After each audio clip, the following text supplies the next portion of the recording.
کہا بھئی تم مقابلے میں آئے ہو نماز پیچھے پڑھتے ہو؟ کہا حضور مقابلہ تو تلواروں سے کر رہے ہیں پر ہمارا دل تو مانتا ہے نا کہ مصطفیٰ کا نواسہ بڑی شان والا ہے۔ حر بن یزید نے 3 نمازیں لشکر سمیت امام حسین کے پیچھے پڑھی ہیں، 3 نمازیں، ظہر اثر اور مغرب۔ پھر امام حسین کے سامنے شرائط پیش کی کہ آپ کو یہاں گھیر لیا گیا ہے، یہاں آپ بیعت کریں گے، یہاں جنگ کریں گے، 2 ہی باتیں۔ امام حسین نے فرمایا نہیں بھائی بیعت تو میں نہیں کرتا، اس کے علاوہ تم جو کہتے ہو میں کرنے کو تیار ہوں۔ اس نے خط لکھا، عبید اللہ ابن زیاد کو ایک بندہ دوڑایا پیچھے کوفے، چند میل پہ کوفہ تھا، کہا وہ نہیں مان رہے، کیا کرنا ہے؟ تو حسین ابن علی ہے، میں زیادہ دیر انہیں روک بھی نہیں سکتا۔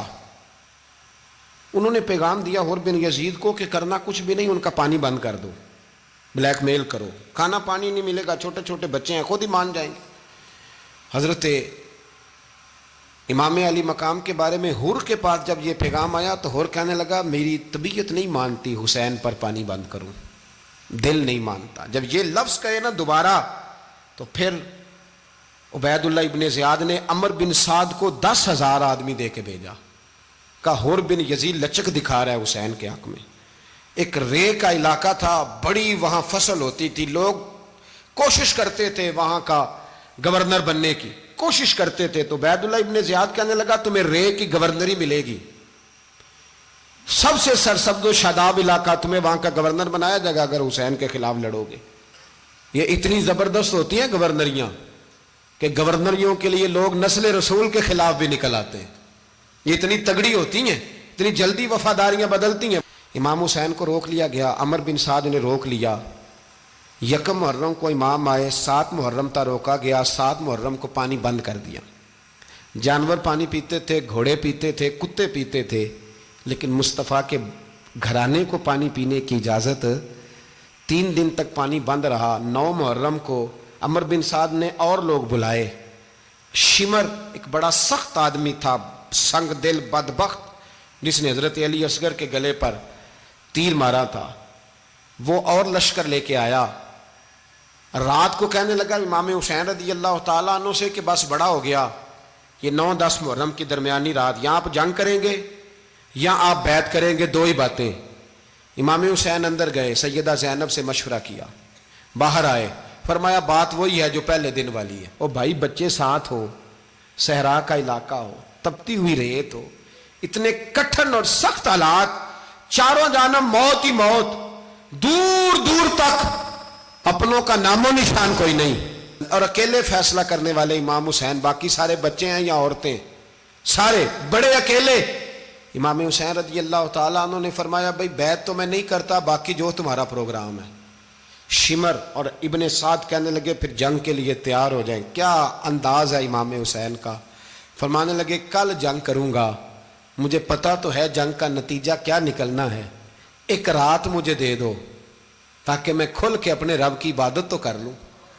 حسین نے جانا ہے، مجھے پتا ہے کل رزلٹ 72 اور 22,000 کا کیا 1 رات مجھے دو، میں مالک سے راز نیاز تو کروں، میں گویا اس سے پوچھوں تو صحیح کہ مالک میرے والد بھی شہید ہیں، بھائی بھی شہید ہیں، نانا کو بھی دکھوں میں دیکھا ہے، تو اب میری باری ہے تو مالک میں حاضر ہوں، مجھے موقع تو دو، اس لیے کہ میرے نانا نے بدر میں بھی ساری رات عبادت کی تھی، صبح مجھے موقع دو۔ اور دنیا کا اصول ہے جب کوئی موقع مانگتا ہے تو دیا جاتا ہے۔ یہ دونوں کہنے لگے کوئی موقع نہیں۔ حر بن یزید پیچھے سے بولا، کہنے لگا نہیں بدتمیزی نہ کرو، حسین کو موقع دو، تمہیں دینا پڑے گا۔ موقع دیا۔ حر بن یزید نے پھر منت کی، کہا حضور آپ مہربانی کریں مان جائیں۔ فرمایا ماننے والا کھاتا کوئی نہیں۔ فرمایا ماننے والا کھاتا، بولیے ماننے والا کھاتا، یہ بڑا مشکل کام ہے بھائی۔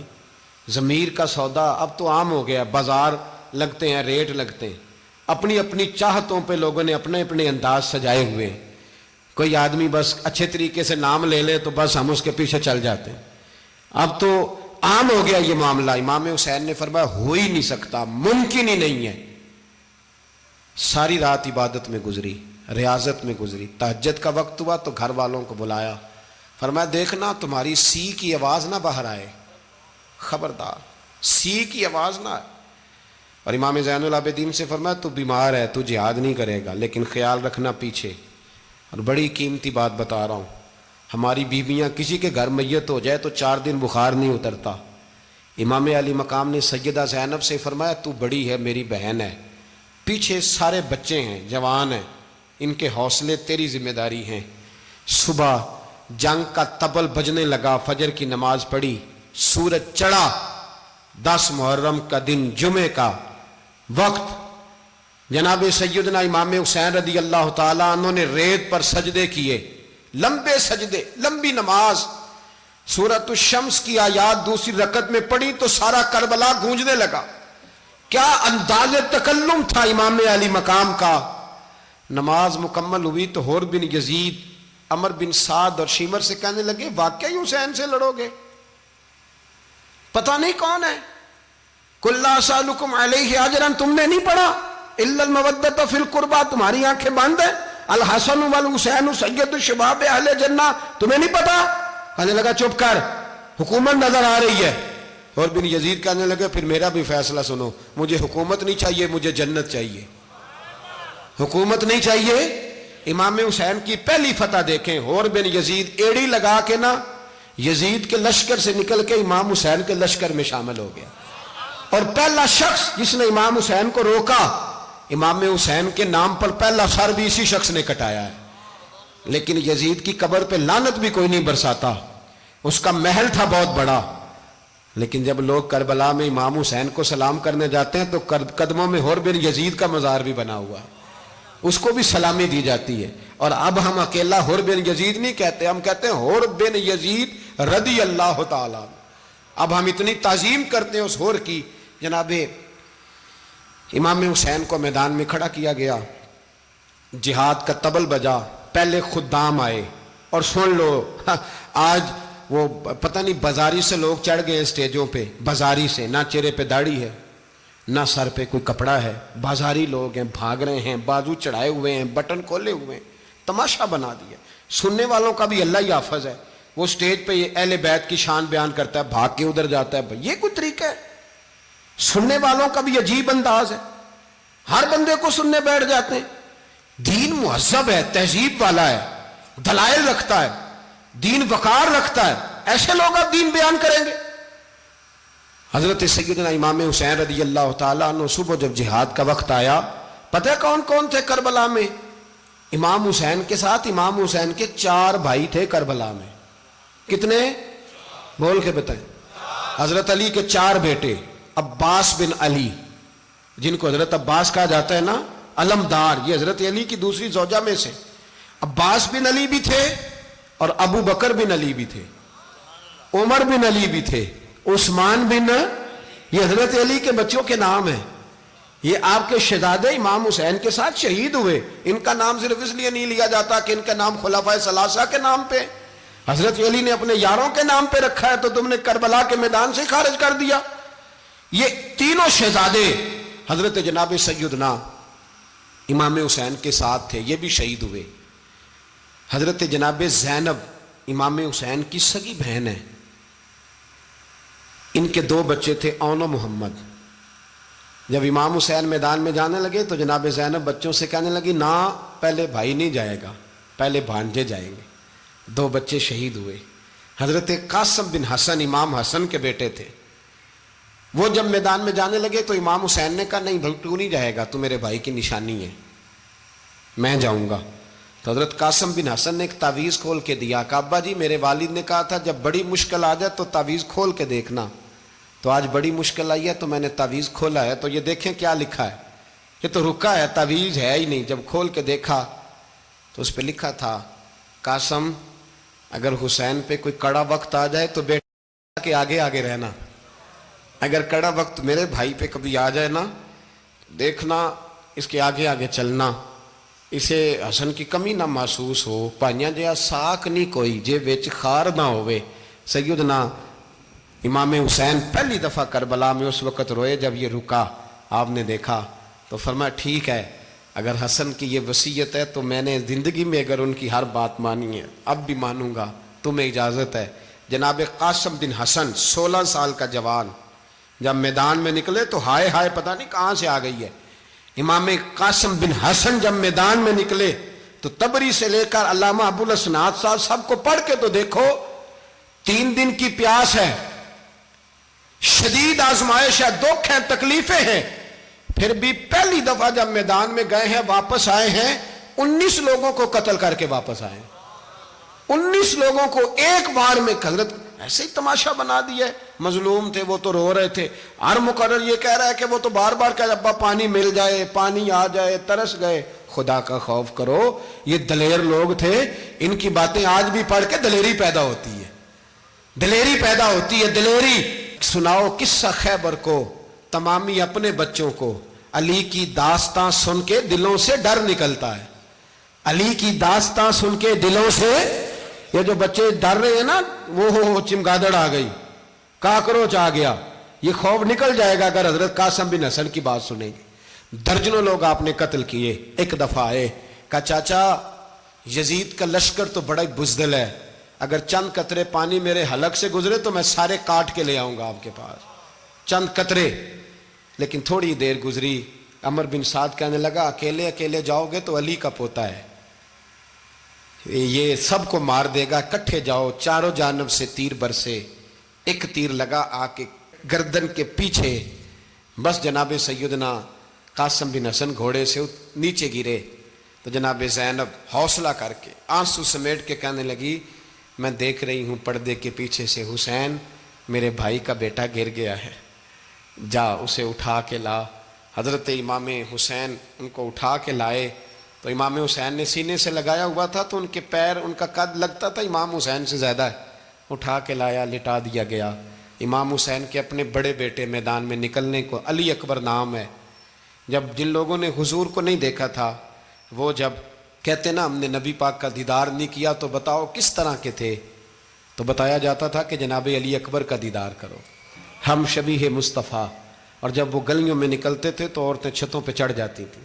جناب علی اکبر رضی اللہ تعالیٰ عنہ تلوار لے کے میدان میں نکلے، جوان بیٹے دینے بڑے مشکل۔ او یارو رٹا کیا ہے یہ تو بتاؤ، کہ ظالم آدمی حکمران، یار یہ رٹا ہے، ایک ظالم کا رستہ روکنا ہے، اس رٹے کے لیے ہم شبیہ مصطفیٰ۔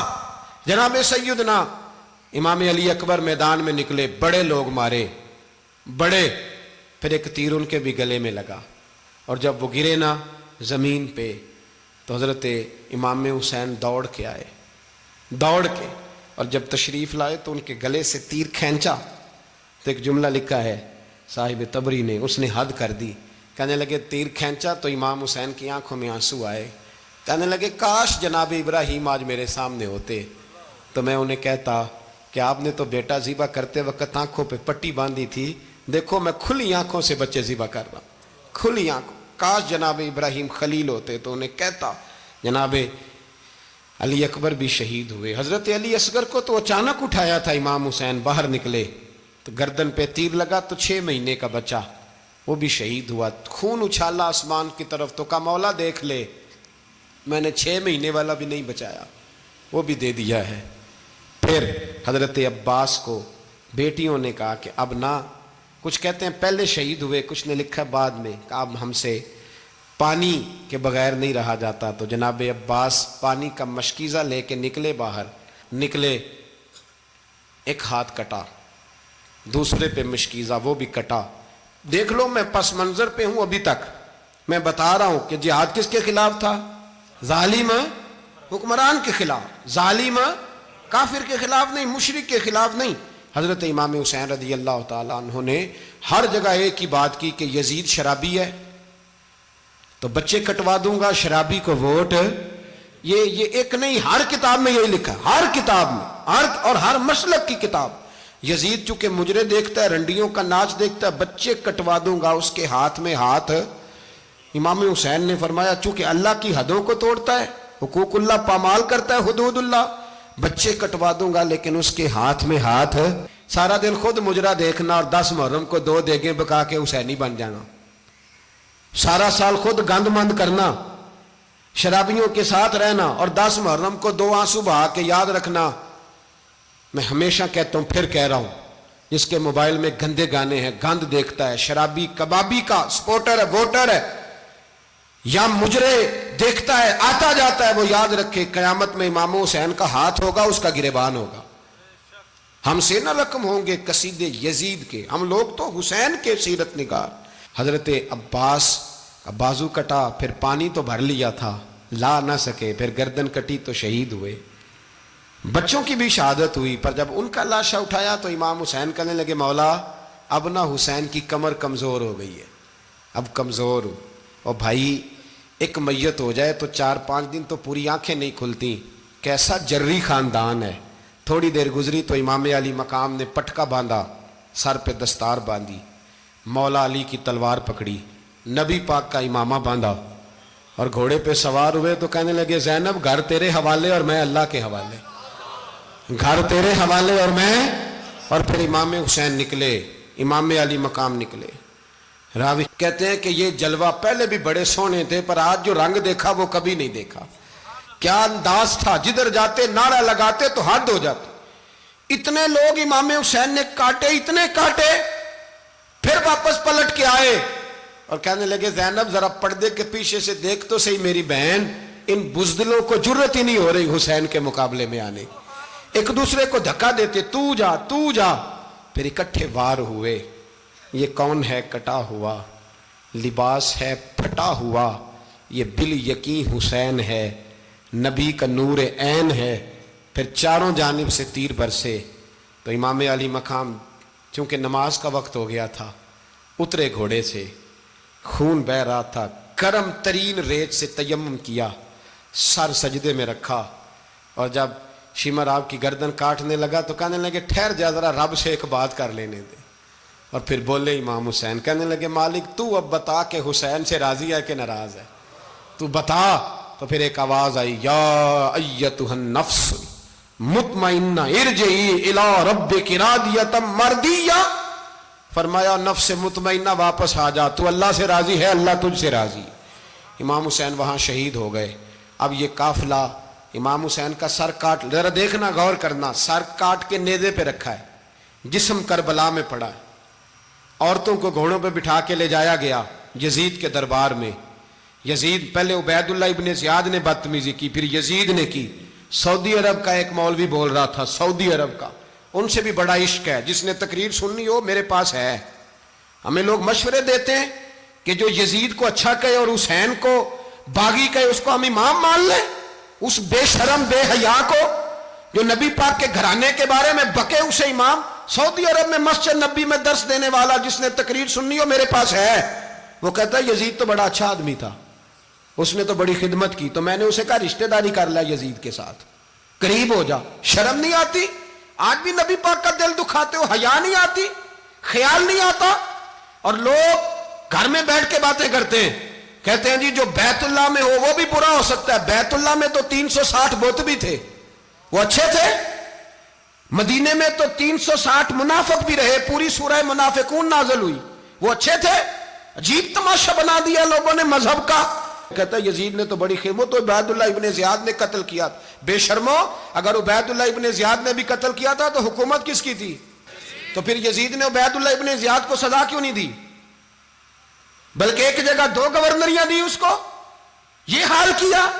بلکہ سنو کہ یزید چھڑیاں مار رہا تھا، چھڑیاں امام حسین کے لبوں پہ۔ تو نعمان بن بشیر صحابی تھے، بول پڑے، کہنے لگے یزید بدبخت، ہاتھ پیچھے اٹھا، مجھے اللہ کی عزت کی قسم میں نے سینکڑوں بار نبی پاک کو ان ہونٹوں کو چومتے دیکھا ہے۔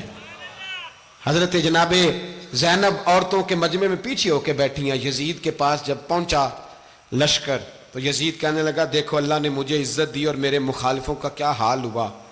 تو بی بی زینب بول پڑی، اتنے صدمے سہے پر آواز توانا ہے، جاندار ہے، جاندار۔ ہمارا کسی بندے سے جائیداد کا رٹا نہیں، ہم تو چاہتے ہیں امت اکٹھی ہو جائے، لیکن جو بندہ نبی پاک کی ماں کو دوزخی کہے، حضور کے باپ کو جہنمی کہے، یزید کو امیر المومنین کہے، اس کے ساتھ اتفاق رائے کر لیا جائے، یہ مذہب ہماری سمجھ میں نہیں آتا، بالکل نہیں آتا، قطعاً نہیں ہماری سمجھ میں آتا۔ کیسے اتحاد کر لیا جائے؟ یہاں تو میرے بھائی جو ہمارے ابا کا مخالف ہو اس سے اتحاد نہیں ہوتا، اور جو نبی پاک کے والد کو دوزخی کہے اس سے اتحاد ہو جائے۔ کہتے ہیں جی وہ جی اتنی فرقہ واریت ہو گئی، ہم کس مسجد میں جائیں؟ 60 پارٹیاں پاکستان میں رجسٹرڈ ہیں جو الیکشن لڑتی ہیں، کبھی کسی بندے کو ٹینشن نہیں ہوئی کہ کس کے پاس جائیں کس کے پاس نہ جائیں۔ کبھی نہیں کوئی بولا کہ اب وہ بھی کھڑا ہو گیا, وہ بھی, کوئی ٹینشن نہیں. مذہب کی باری ٹینشن ہو جاتی ہے. اتنا بڑا مذہب ہوتا ہے بھائی, غلط بندے بھی آ ہی جاتے ہیں بیچ میں, تھوڑا پہچان کے چلنا پڑتا ہے صحیح کون ہے اور غلط. اور یہی تو ہمیں امام حسین نے بتایا ہے کہ مذہب کے اندر ہی تم نے شناخت کرنی ہے کہ بندہ ٹھیک کون ہے اور بندہ غلط. یہی تو کربلا ہے, یہی تو امام حسین نے بتایا, کفر اسلام نہیں, حق اور باطل. تو سمجھیے گا, حضرت سیدہ زینب نے جب سنا نا کہ یہ کہہ رہا ہے کہ مجھے اللہ نے عزت دی, تو جناب زینب بولی, نعمان بن بشیر کہتے ہیں بی بی بولی, اتنے صدمے ہیں پر جناب زینب بولی اللہ اکبر, اس انداز میں بولی کہ پہلے قرآن مجید کی آیت پڑھی, کہنے لگی وَتُعِزُّ مَن تَشَاءُ وَتُذِلُّ مَن تَشَاءُ بِيَدِكَ الْخَيْرُ إِنَّكَ عَلَىٰ كُلِّ شَيْءٍ قَدِيرٌ. اور پھر کہنے لگی یزید تو بکتا ہے, کہتا ہے کہ تو عزت والا ہو گیا, یہ تیری حکومت ہے, 4 دن گزرنے دے, تجھ پہ کوئی لعنت بھی نہیں برسائے گا, اور میرے بھائی کا قیامت تک ممبروں میں اور خطبوں میں ذکر ہوا کرے گا, وقت گزرنے دے. جب جناب بی بی زینب بول رہی تھی تو حضور کے ایک نابینا صحابی پاس بیٹھے تھے, جناب نعمان بن بشیر کا ہاتھ ہلایا, ہلا کے کہنے لگے کیا علی آ گئے؟ تو علی کی آواز لگتی ہے, جبریل امی بول رہے ہوں جیسے, حکمت کے گوہر رول رہے ہوں جیسے, دربار دمشق میں بی بی زینب کا خطاب, منبر پہ علی بول رہے ہوں جیسے. میرے بھائی بس کربلا والا قافلہ تو مدینے پہنچ گیا, 3 سال یزید نے حکومت کی, شرابیں عام ہو گئیں, مکے پہ حملہ ہوا, خانہ کعبہ کا غلاف جلا, مدینے پہ اس نے حملہ کیا, 3 دن مسجد نبوی میں اس نے گھوڑے باندھے, مسجد نبوی میں صحابہ کو نکال کے اپنا اس نے امام مقرر کیا, لیکن پھر امت نے اسے قبول نہ کیا, پھر وہ رسوا ہوا اور آج تک وہ رسوا ہے. لیکن امام حسین کا نام کل بھی زندہ تھا اور آج بھی. درس یہ ہے, پیغام یہ ہے, یاد رکھو موت تیزی سے آ رہی ہے. ہمارے ساتھ والے دائیں بائیں والے سب چلے گئے, اسی طرح نمبر لگے گا, ایک دن اعلان ہوگا. ضمیر کے قیدی بن کے زندگی نہ گزارو, بالکل نہ گزارو. یہ تھوڑی سی زندگی ہے, دنیا سجن المومن. حق بات کرو, حق پہ ڈٹنا سیکھو, دین سمجھو. خبردار, رسول پاک صلی اللہ علیہ وسلم کے دین میں ظالم, جابر, فاسق, فاجر کی کوئی گنجائش قطع نہیں ہے. اپنے آپ کو سمیٹو, اپنے آپ کو سنبھالو, دین میں اپنا کردار ادا کرنے کی کوشش کرو. دین طلب کرتا ہے ہم سے کہ ہم نے دین کو کیا دیا ہے. امام حسین نے سارا گھرانہ دین کے لیے دے دیا. ہمارا جو بچہ کسی کام کا نہیں رہتا اسے مدرسے داخل کراتے ہیں. ہم نے دین اتنا کمزور کر دیا ہے کہ عالم اگر شور نہ کریں, زور نہ کریں, گھٹن والا ماحول ہو گیا. مذہب کی پوزیشن کمزور کر دی. اب جہاں تک اس بات کا تعلق ہے جی فرقے ہو گئے, تو میرے بھائی یہ کوئی اتنی خطرناک بات ہے, یہ کوئی اتنا مشکل معاملہ نہیں ہے. یہ تو امام حسین نے بتا دیا تھا کہ یزید کے طور پر ایک غلط فرقہ کھڑا ہو گیا ہے, لہذا اس کا مقابلہ کرنا ہے. اس میں کوئی بری بات ہے, لیکن ایک سبق ہے بزرگوں کا کہ اگر سچی بات بھی نہیں کرنی تو پھر اس منبر کا حق ادا نہیں ہوتا. جو سچ بولے وہ حسینی ہے, جو ظالم کے سامنے کھڑا ہو جائے وہ حسینی ہے. جو مصلحت کوش ہو, جو کہے ٹائم نہیں, گراؤنڈ ریالٹی نہیں, حالات نہیں, طبیعت نہیں, موقع نہیں, تو ابھی امام حسین کے پیغام کو نہیں سمجھا. میں بہت سارے بزرگوں کا نام اس لیے نہیں لیتا کہ لوگ ایسے نہ کہیں کہ کسی کا نام کیش کرایا جا رہا ہے, لیکن میں نے سارے مناقب پڑھے ہیں. میری لائبریری میں کتابیں ہیں, میں پڑھتا رہتا ہوں, میں سفر میں بھی ساتھ رکھتا ہوں. لیکن حضرت شیخ عبدالصبور بیگ منشور ہزاروی کا شعر امام علی مقام کے مقابلے میں اس طرح کا ہے کہ مجھے سارے شاعروں سے زیادہ وزنی محسوس ہوتا ہے. انہوں نے کہا تھا اس شاہ مشرقین کی, اس نور عین کی, مطلوب ہے جہاں کو قیادت حسین کی. دیکھیے ذرا حسن. اور ہر سو یزیدیوں کا زمانے میں زور ہے, ایک دو جگہ پہ نہیں, ہر سو یزیدیوں کا زمانے میں زور ہے. منشور آج پھر ہے ضرورت حسین کی, آج پھر ہے ضرورت ہے, آج لوگ حسینی بنے امام حسین کے نقش قدم پر. وہ کہتے ہیں زور ہو گیا یزیدیوں کا, یہ ہمارے بزرگ ہمیں بتا گئے. مسجد کی طرف توجہ کرو, اپنے بچوں کی نگہبانی کرو. دنیا کی زندگی اتنی مختصر ہے کہ ایک خواب لگے گا جب ہم جائیں گے دنیا, ایک خواب لگے گا. خواب تھا جو کچھ کے دیکھا, جو سنا افسانہ تھا. اہل بیت نبوت کا اسوہ عبادت ہے، ریاضت ہے، پردہ ہے، پرہیزگاری ہے، اس پر توجہ کریں۔ جن کی بچیاں سر نہیں ڈھانپتی وہ 10 محرم کو بے شک دیگ نہ پکایا کریں۔ جو لوگ قرآن شریف پڑھنے کے عادی نہیں وہ بے شک امام علی مقام کا ذکر نہ کریں، اس لیے کہ امام حسین نے سر سجدے میں کٹایا ہے اور تلاوت نیزے کی نوک پہ بھی جاری رکھی ہے۔ دین کے ساتھ اپنے آپ کو جوڑو، دیندار بنو، رسول اللہ کی غلامی اختیار کرو، ورنہ